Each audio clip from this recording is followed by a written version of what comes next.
We are all seekers. We're all seeking something from the moment we wake up, whether it's joy, truth, love, fulfillment, answers, money, the list could go on. And we all have our seeker journeys so far. We featured many of them on Seeking with Robyn. Recently, I was catching up with my former colleague and friend, Peggy Panosh, from my Oprah days. We've kept up with one another through mutual friends and social media, but we haven't had a good catch up in quite some time. My Oprah family are like college friends. We've spent so much time together over the many years that even if we don't talk for a while, you pick up right where you left off.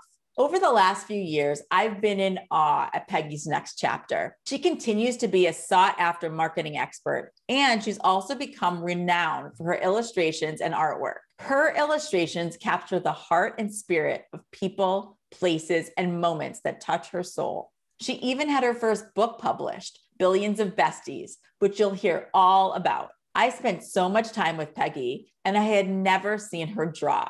I needed to know more about how this all came to be. A spiritual trip triggered and unlocking, and it's a story you all need to hear. Peggy, tell us about growing up Peggy and what led to your whole career in radio and TV and marketing. I was born and raised in Green Bay, Wisconsin. I am one of 5 children. I'm the second oldest and the oldest daughter. My father was an engineer and a technician in radio and television. My mother was a homemaker for our young life and then worked in the medical profession in an administrative role. We're a close family. I'm super close to my brothers and sisters. We weren't big travelers, I think partly because we had a huge family and partly, it's expensive to travel 5 kids around. So we spent summers in Door County, which was just lovely and idyllic and wonderful. I was raised in the Lutheran religion. I never really got it. I went through catechism and it was always just sort of a chore and a burden. It was never anything that I really connected to. I was an adventurous kid. I was a curious kid. I wanted to do everything. I had a lot of friends, and also high school, I was introduced to drugs and alcohol and, kind of went to town exploring that. So I did hallucinogens at a really young age and smoked a lot of pot and hash and stuff like that. I took 2 gap years before I went to college. At the University of Wisconsin. I worked as a DJ. I lived with 3 roommates and we were just wild. I was a radio, television, film major. And interestingly, not that I consciously wanted to follow in my dad's footsteps, but subconsciously, I sort of did, just on a different level. I was super involved with student programming at the university, social events and political events and all sorts of things. So that really helped round me out in addition to my academics. So I was highly functioning, but I was still partying a lot. After I graduated from college, I moved to Chicago for 5 minutes and then met somebody at a New Year's Eve party who lived in New York and worked for Catch a Rising Star. And Catch a Rising Star was a comedy club in New York City. They were opening clubs around the country, signing comedians to TV and movie deals and yada, yada, yada. He said, we're doing an IPO. We're going public. You should come work for us. And I said, great. What's an IPO? I didn't know anything. So I hopped on a plane, flew to New York, moved into a 1-bedroom apartment with a college friend in Greenwich Village. Worked for Catch a Rising Star for 3 years. And it was a great time because it was like when people Jerry Seinfeld and Larry David and Adam Sandler, all these guys were just starting out. And then I was tapped by Infinity Broadcasting and K-Rock Radio for a marketing director job. Their morning guy was Howard Stern, and it was rock music the rest of the day. So they wanted someone who could work with talent. So that's why they hired me. The interesting thing is, I remember when I first met him, I had to wait because he was meditating. So his office, when I went up for the interview, I met with the general manager of the station, I met with the program director, and then they wanted me to meet him. And they said, oh, you'll have to wait 15 minutes because he's meditating. And that was— Are you talking about Howard Stern? Yeah, oh my God, he's been doing TM for a zillion years. His mother— Wow. His mother has probably been doing TM, I would say 50 or 60 years. But that was the first time I heard about it. It was also around that time I sobered up. I stopped drinking. So I was, partying pretty hard up until that point. So now we're around 1990. I went in AA, the whole bit. And really, that's when also I started working on my conscious contact with God. Now, even thinking about it in retrospect, it's like how that coincided with actually hearing about what meditation was. I never really knew, but I also knew working at the station, Howard's office was literally right next to mine. He would meditate the first thing he came off the air. And that's when I started, bearing witness, it's a practice. Did you ever talk to him about it, about why he did it or what he got out of it? Did he ever share any of that with you? Just curious. He's shared it very publicly. He is an incredibly present person. And, when he's on the air and off, my experience with him is he stands in his truth. So whether you love him or hate him, he is very true to who he is. I will also say that professionally, working with him and working with K-Rock Radio and Infinity Broadcasting at that time, it was a remarkable experience. It was fun. It was fascinating. Radio is a very immediate medium. So unlike television, in radio, you can write something out, give it to me. I can say it. It's on the air in like 2 seconds. And also it's like theater of the mind. So it's very intimate. So you only so your mind, your eye visualizes what you're hearing. And oftentimes have headphones in or you're in a car. So it's just you and whatever you're listening to. And it was a heightened experience. Also too, what I loved about that time in my career is I was able to do a lot because I demonstrated that I could get stuff done, that I was trustworthy, but also it's like I had, good judgment and a good, healthy curiosity and enough badassery. We could do great things. So yeah, it was a great time. And then it would led to City Broadcasting did a reverse takeover of CBS. The two radio syndication companies merged, CBS Radio Networks and Westwood One. So I became the head of marketing, communications and promotions for the combined radio network. So we were the biggest syndicator in the world. We had everything from like the Olympics to the Grammys to the Super Bowl, like you name it, we syndicated it. So it was like a great playing field. As I'm listening to you, I'm thinking, I wonder in your life where you decided to get sober and you're having all these experiences at work and opening up to, wait, there's something bigger going on in addition to what I'm doing day to day from an astrological perspective, which I don't know if you've looked at, but I'm wondering if that's when your Saturn returned, which is usually, it happens between the ages of like 28 and 32-ish is when that happens. And I wonder for you if that was... Yeah, that's like 30 to 32 is when this stuff is happening. That to me is like... By the way, that's also when I started traveling. Being in radio in New York at that age with that much pressure going on around you, I mean, getting sober could not have been just like, oh, I'm just going to do it. I mean, it had to have been a real conscious shift for you. It was very much a conscious shift. And I had the good fortune. I was able to make friends who are still my very best friends today, who are also in the program. So that kind of fellowship and support made a huge difference. But also, I think I hit my bottom. So I was ready and open for change, transformation, and more. Something specific happened that you're willing to share, Peggy? That I sobered up? Mm-hmm. It was...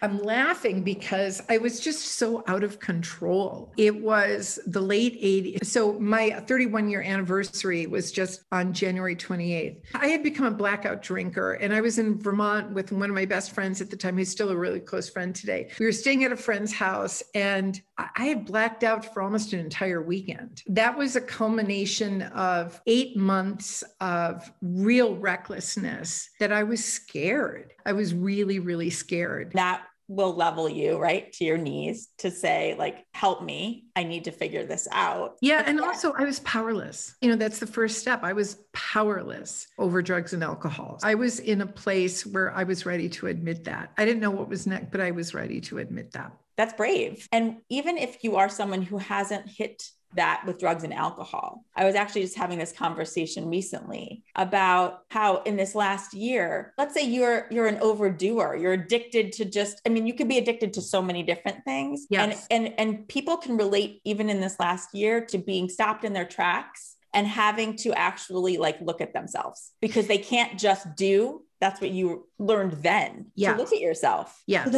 that was around the time that you decided to do some other traveling. Robyn said you went to 70 countries or something. So at the same time, I started doing traveling and little trips. And then I was doing modeling for this painter. Her name was Gunilla Feigenbaum. So I would go and pose and she would paint and we would talk. And I was telling her that I had vacation time coming up and I had nobody to travel with. Like my regular playmates couldn't break away. And she said, go by yourself. And that was the first time I was like, oh, it never occurred to me I was probably like 30, 31. And she said, go by yourself. And I said, okay. And she said, make your first trip someplace easy. So I decided Bermuda. I learned to be really comfortable traveling alone and really loving traveling alone because I also have some very good friends that I love traveling with, but if they're not available or if they've already been where I want to go, like I have no problem picking up and going by myself. What I learned very quickly is it's a different kind of presence. I remember that first trip to Bermuda, I felt myself differently. I was able to savor things differently. I was slower. I was still like insecure, but also that helped me be vulnerable. Very quickly got much more adventurous about my destinations. And I would also find that naturally, a lot of the places that I would be drawn to had like architecture that touched my soul and ancient mysteries and sacred spaces that I really like. Places like Chichen Itza in Mexico or Angkor Wat in Cambodia or Tiger's Nest or any of the monasteries in Bhutan or, the Shwedagon Pagoda in Yangon in Burma, Bali, like each place I went, there was sort of a different sort of transformation that would happen, a different sort of presence, being able to be in these places where people practice their spiritual connections, with God or their higher power or however they believed, but to be able to have the good fortune to be able to physically go to these places and experience them was something that I never took for granted. Travel also became a spirit. Like I remember I climbed Kilimanjaro and with my friend Robyn, and I didn't summit though. I got altitude sickness at the last base camp and had to come down. So that's on my list to go back and actually summit. One thing that you get local guides that must go up with you. What the guides say to you is pole pole, and pole pole means slow down. But what he would also say, savor, savor, savor. Yeah, so travel very much became a way for me to contact with that which is greater than myself and also connect with the people and really learn from them. And it still is one of my greatest joys and pleasures. And it makes me crazy that I can't hop on a plane and get my passport stamped. I think it's so interesting too, as somebody who was raised Lutheran and was not particularly excited about religion in any way, found such fascination when you went and traveled at everyone else's religion. It was like a different kind of observation maybe. Well, it was a need though, because I think the need since I was little was always there to connect with a power that was greater than myself. It didn't make sense. I was forced to memorize scripture rather than explaining to me, what does this mean? I don't get it. I think the desire was always there. Looking back, there was a knowing there, even as a little kid, there was a knowing. When I was ready to go, I went. Well, that's what I was wondering, because not everybody has the travel bug, right? Not everybody has I hope that we all have this want of knowing about something bigger than ourselves. I hope that that's the case, but I don't think everyone has it in the same way. So it doesn't sound like that it was coming from necessarily your family or your everyday. It was your own thing. It was totally the curiosity to be able to go and to do it by yourself. When I went to Burma, it was, under military rule. And I remember, I got there and I was on this, this extended trip around Southeast Asia. Robyn, this was actually right before I moved to Chicago. from New York. I had quit my job in New York. I broke up with my boyfriend of 10 years. I sold my apartment. I was like, I'm done with all of this. And I went to Southeast Asia and tripped around, but I was in Thailand and it took a while to get my visa to go into Burma. I finally did. I was like so excited, but it was also like, it was a very difficult time to be in that country like it is now. But I remember I got there, I put my stuff in my hotel, and then I walked around. The big Buddhist temple is the Shwedagon Pagoda, which is just like, it's huge. It's massive. It's like it's unbelievable. And I was walking around and this monk came up to me and he said, "Are you American?" And I said, "Yes." And he said, "Will you come speak at my school?" And I said, "Yes." He said, "Come here tomorrow morning at 9 o'clock. I said, "Okay." And then I was like, wait, what did I just agree to? And, keep in mind that, it's like young military guys with with machine guns. And I went back to my hotel and I went to the concierge and I said, "What is this?" And he said, "Look, that's how school kids learn what's happening outside of the country is from tourists coming and speaking at the school. So they do this under the radar because there's no internet. They have no access to outside news. They don't know what's happening other than what the junta is feeding them." So anyway, the next morning I got up, I went to the school, which was on these crowded streets, and it was on the second floor above this noodle shop. And I go into the class, and there's probably, I don't know, like 100 kids in this class, ranging from, I would say, like 10 to 18. And I see the monk and he said, "The American, you come, go." And he puts me in front of the class. He said, "Just speak English." And he said, because that's how they learn how to speak English. And I said, "Oh, okay." Well, so I'm in front of a chalkboard and I said, "Okay, so my name is Peggy. I flew here from New York City." I drew a really bad map of the world. And I said, "Here's New York City. I flew to Los Angeles, then to Singapore." Just gave them the basics. I work in New York. And then told them a little about myself. And then the first kid raises their hand. The first question was, "Are you married?" And I said, "No, I'm not." The second question was, "Why not?" But I asked the monk after, I said, "Why did you come up to me?"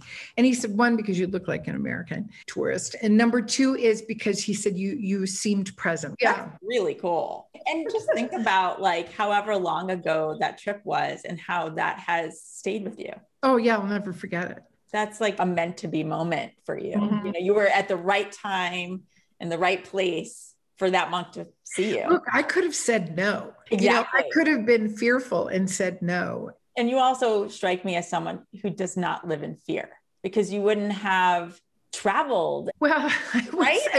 I don't live in fear, but I experience fear. So yes, I think that's different. Yeah. Though. In some respects, fear has been a great motivator, a great driver to do things that I'm not comfortable doing. I've also learned that fear is often a feeling that isn't a fact. I experience fear. I recognize fear. Sometimes it takes me a minute to recognize that what I'm feeling is fear, but also I don't live in it because I have the tools to walk through it. Yeah. And the tools, meaning, I have meditation, I have prayer, I have the fellowship of going to meetings to help me deal with it. Well, and it's a trusting both in yourself and in that something bigger. It also seems, Peggy, that you're also driven by that spirit of adventure too. Yes. There's something that happens to you when you get to those places that surmounts any fear. Yeah. And it's just that's where the magic happens. Let's talk about the fact that you decided to quit your job. You went to Southeast Asia and then you moved to Chicago, which is, I know, where you and I met. And I actually remember sitting with you. You hadn't even accepted the job at Harpo yet. And you were telling me all about this trip and all about what happened. I remember that conversation stuck with me because you inspired me. Oh, you're kidding. No, I remember thinking you did all that on your own. And yeah. I found that I hadn't met many people at that point who had done all of that on their own and made all these decisions and changed their life. Oh, I love that. So tell us how that happened. So I left New York and I decided to move to Chicago and volunteer on Obama's first presidential campaign. And it was also, I was able to be back in the Midwest. My mother's health started declining.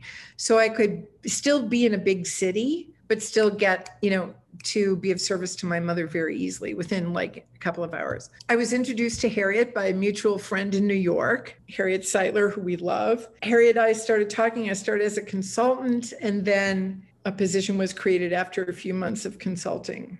And so that's how and I was actually only going to do it for like, a couple of years and then go back to New York. And it was almost 9 years later. I was like, I remember.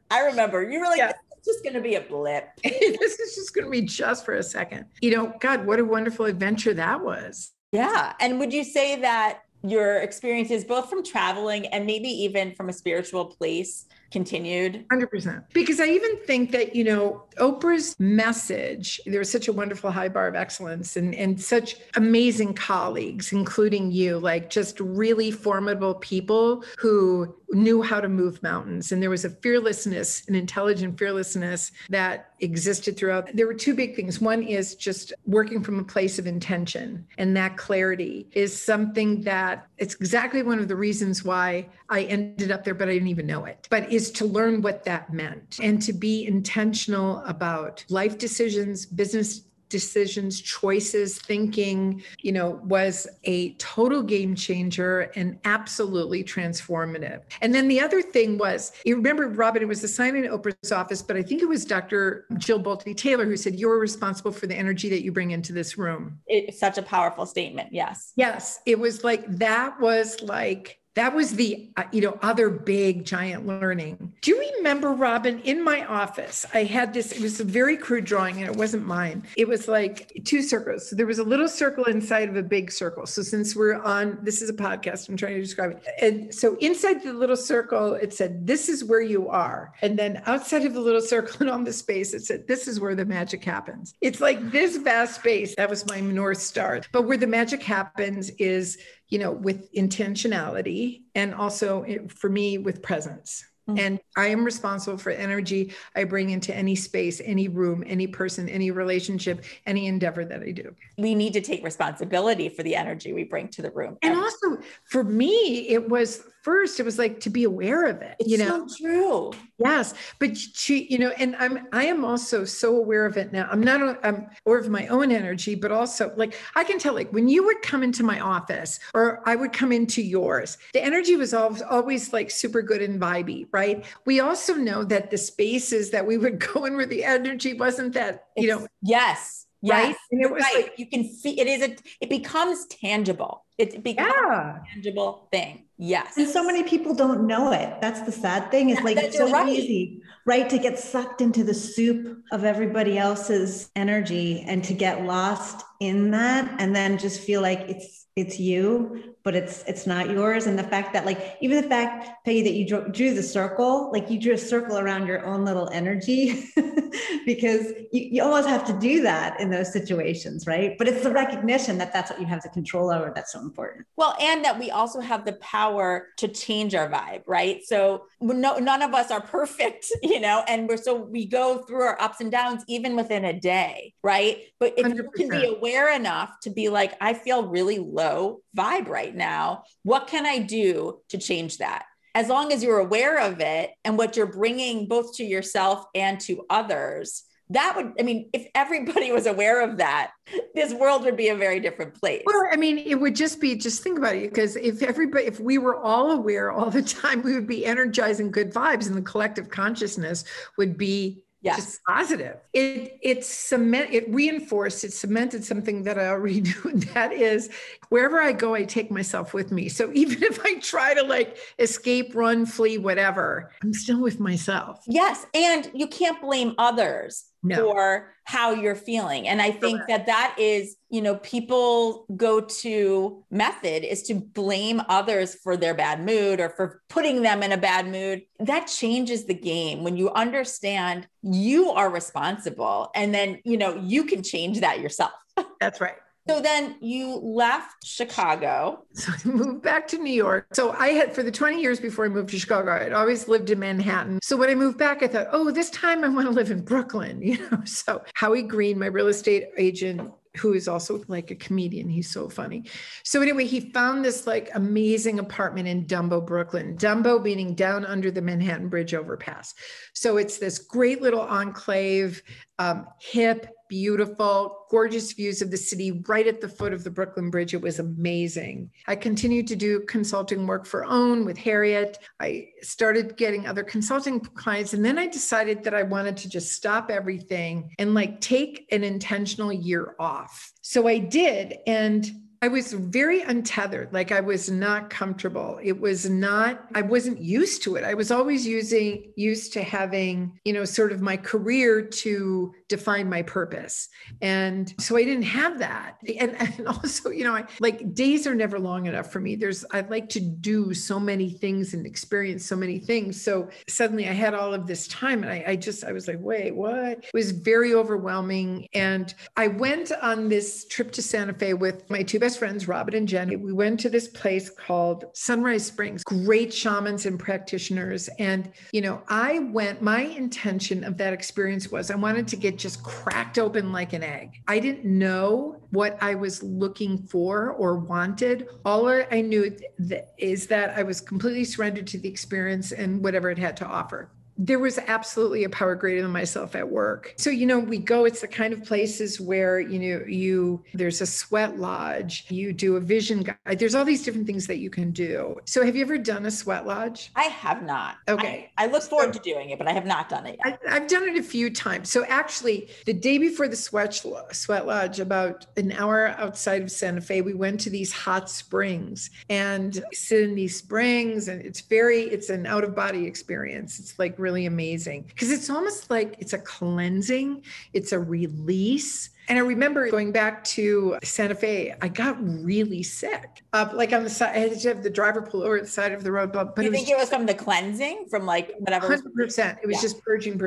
And then, so a sweat lodge, which I only did for a second because I just did this purging, but I've done sweat lodges in other places. So you take off your clothes. If you're comfortable, if the heat, you literally sweat out toxins, but also you allow the spirits to come in and guide you through this experience. And it is a remarkable experience. I also did this hike with this vision guide. And I want to point out that you did not do ayahuasca. No. I just want people who are listening. Yeah, I did not do ayahuasca. I can't do ayahuasca because it would be a slip. I don't know if it's similar, but it was a dramatic and dynamic and amazing experience. I think it was one of the last days in Santa Fe. We were outside. It was a beautiful sunny day by this medicine wheel. And the shaman said, find your place. The three find a place separate apart from each other and sit, and I will come find you. So I'm sitting under this tree. It's a beautiful, I'm like laying, and I was transported back to when I was a teenager, laying in our backyard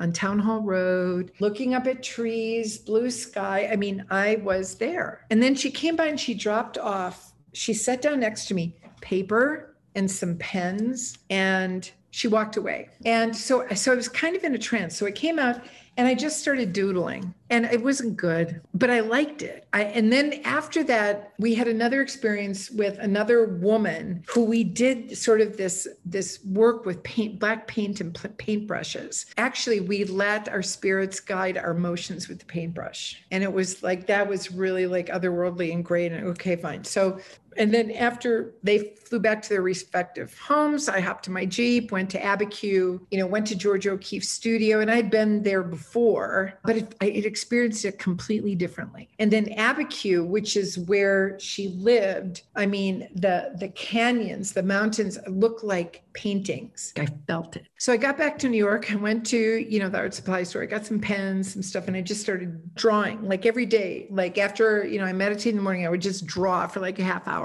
And the more I drew, the more I liked it. And the more I liked it, the better I got. And I would also push myself. And then I started posting stuff on Instagram. And then, do you know the show CBS Sunday Morning? Yeah. So I saw that they use suns as interstitials on the show. So I thought, well, I'm going to send them draw a bunch of suns and send them. So I did. And I get an email from this woman, and her title is producer/sun coordinator. She said, we love your work. We're going to use some of these. I said, okay, great. So that opened up for me. And then Rosewood Hotels and Resorts, I started doing work for them. And then one of the Soho House outlets in Manhattan, Ludlow House, I did an artist in residence, and I did a piece that they featured and sold at the house that raised money for a women's shelter. But things started happening. And one day I was driving out to my friend Susie's house, Susie Aaron's in New Jersey. And I was listening to NPR, and I was listening to this interview with Beanie Feldstein. And she was talking about the movie Booksmart and studying friendships. I thought, God, friendships, that's our best friends. There are millions of them. There are billions of them. Oh my God, billions of besties. Wouldn't that be a fun book? And I got to Susie's, and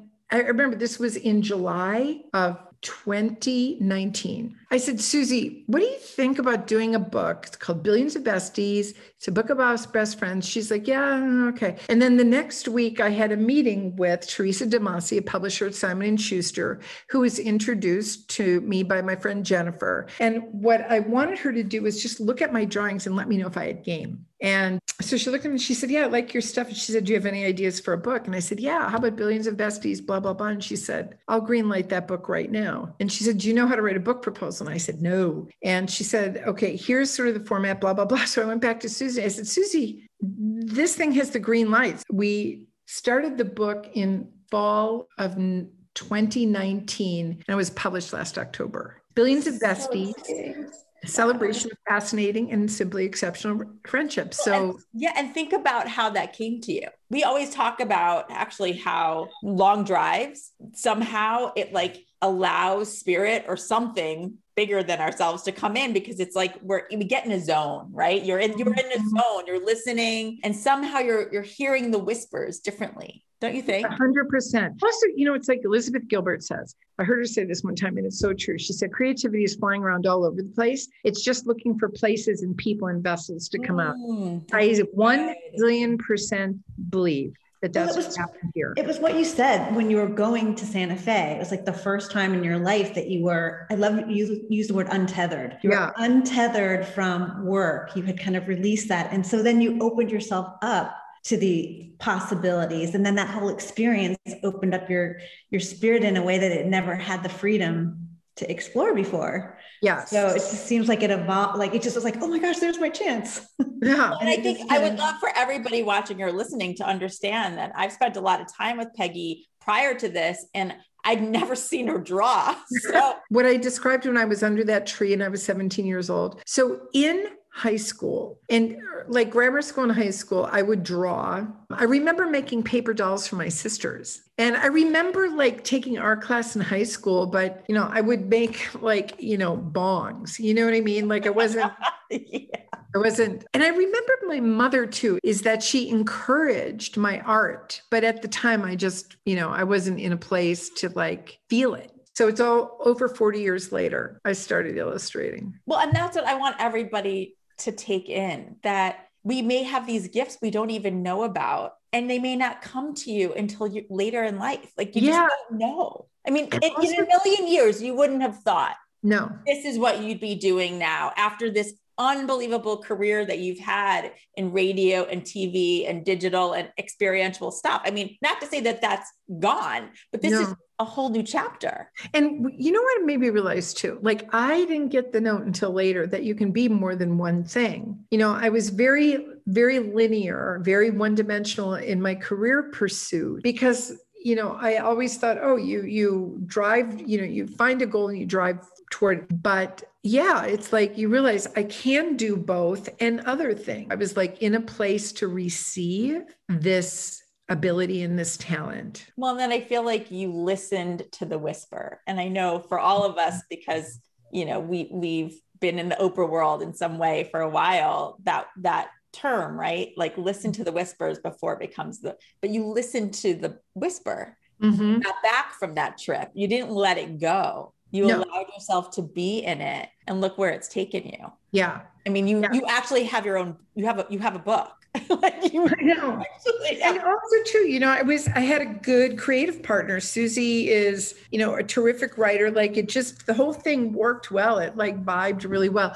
Plus, it's interesting because it's a book about friendships, and and celebrating friendships. And there's 10 chapters in the books, and, it's like classic best friends and, Hollywood best friends. friends and unexpected best friends. But, it came out in October. And if you look at last year and sort of all the vitriol and all the negativity and all the difficult things that we still have to deal with, but just like all of that negative, heavy, intensely troubling energy that we were dealing with, we were both so proud to be able to put out a body of work that was about delight and celebration and friendships, and that which brings us together rather than that which pulls us apart. So in our own little way, this little piece of light, Billions of Besties, does exactly that. I love that you call it a piece of light. That's exactly what it is. It's like we have this ability to put this positivity and gifts out into the world. And I want to just add to that, because I think now,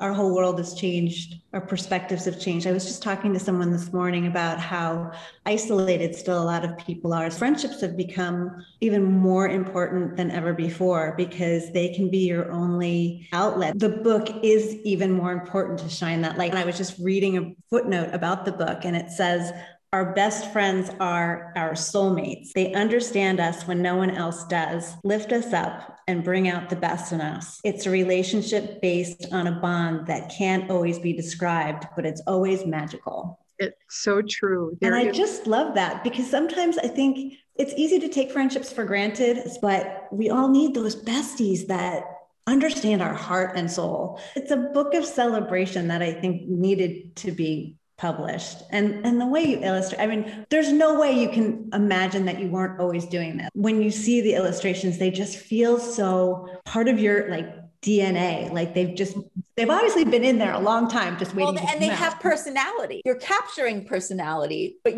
I see your own personality in there too. They're so unique and distinct, and they are pieces of light. Yes. Do you have a favorite? There's a few. So I think we have a chapter of unexpected friendships. And so my favorite is RBG and Antonin Scalia. And because they were dear, close, good friends, but they were politically opposed. They were on the absolute opposite end of the spectrum, but they went to the opera together. They traveled the world together with their, his wife and her husband together. They would have dinner parties. They loved spending time together, but they fundamental things that right now are tearing people apart. There's another one. There's Hunter Thompson and Pat Buchanan. Again, opposite ends of the spectrum. Later in life, they spoke to each other every single day, but they were as opposite can be. So those are some of my favorites. I love, Oprah and Gail, obviously, this quintessential, my best friend. I love Letterman and Bill Murray, David Bowie and Lou Reed, Thelma and Louise, all these fictional characters yes. that were so defining. There are real ones, there's cartoon ones, there are imaginary ones, but it's all about the same thing. It's like what you said, Karen, that magic, that alchemy that brings people together, however that connection comes alive for you. Is there anything else that you would want to share with people who are seekers? Yes. So be open to what's possible and don't write the end of the script. It's we know what we know. We don't know what we don't know. It's always been in that space of what I don't know. That's where I've been able to learn more about who I am and what I have the capacity and the ability to do for myself and for other people. Enjoy the journey. I am still very much a work in progress. There is, I have a long way to go. And I will say that there have been very difficult parts of my journey, but I wouldn't trade anything. Be present. And know you can be more than one thing. And know that you can be more than one thing. And also just continuously energize good vibrations, because it makes a difference for yourself and for the world. Peggy, thank you for being you. Really, thank you for putting out light in this universe. Thanks for being a light in this universe. Thanks for being my friend. Oh, it's my God. Thank you. I'm so fortunate. I'm so glad that you and Karen now know each other. Yes. And really, thanks for sharing your journey. And thank you for living the life you've lived so far. And I'm just so excited to see where else you're going to go. And by the way, back at you, sister. I feel the same way. It's, thank you for asking me to join both of you today. And Robyn, I love seeing, I've known you for, 15 years more, so I love to see what's happening in this part of your life and what you're giving back to the world. So back at you, sister. Thank you. I love you. And More besties. yes, to besties. Besties. All right, love I you love too. you. Bye, Peggy. Such a pleasure. Bye, Peggy. Visit peggypanosh.com,